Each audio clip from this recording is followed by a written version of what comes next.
करट्टे राहायचे आणि जगाच्या मालकानं स्वप्नात जाऊन म्हटल्यावर ते ऐकणार नाही का? त्यानं दुसऱ्या दिवशी उठला, सकाळी मूर्ती घेतली, मीराबाईच्या घरी गेल्या आणि मूर्ती गेली.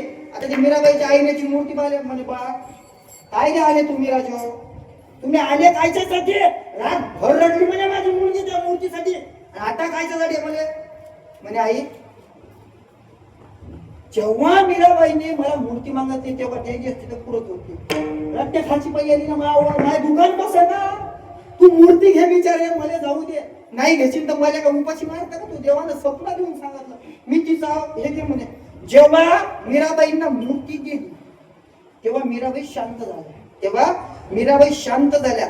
त्या भगवंताचं नामस्मरण एवढं केलं मीराबाईंनी, नवऱ्यानं बायकोने विष द्या आणि त्या विषामधून भगवंताने त्याचं अमृत तयार करावं, याच नाव भक्ती आहे.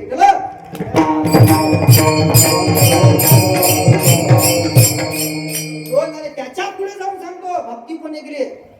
पुऱ्या जीवनाचा त्याग करून संसारात न पडून शबरी मातेने पूर्ण आयुष्य भगवंताच्या नामस्मरणामध्ये काय एक दिवस तरी भगवंत आम्हाला भेटे.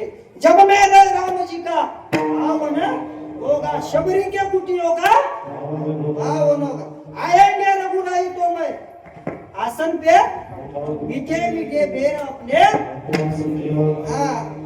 भगवंतांना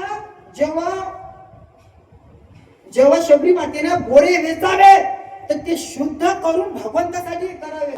तुम्हाला जर उष्ट बोर दिलं तुम्ही खासान का? नाही, खाणारच नाही ना आपण.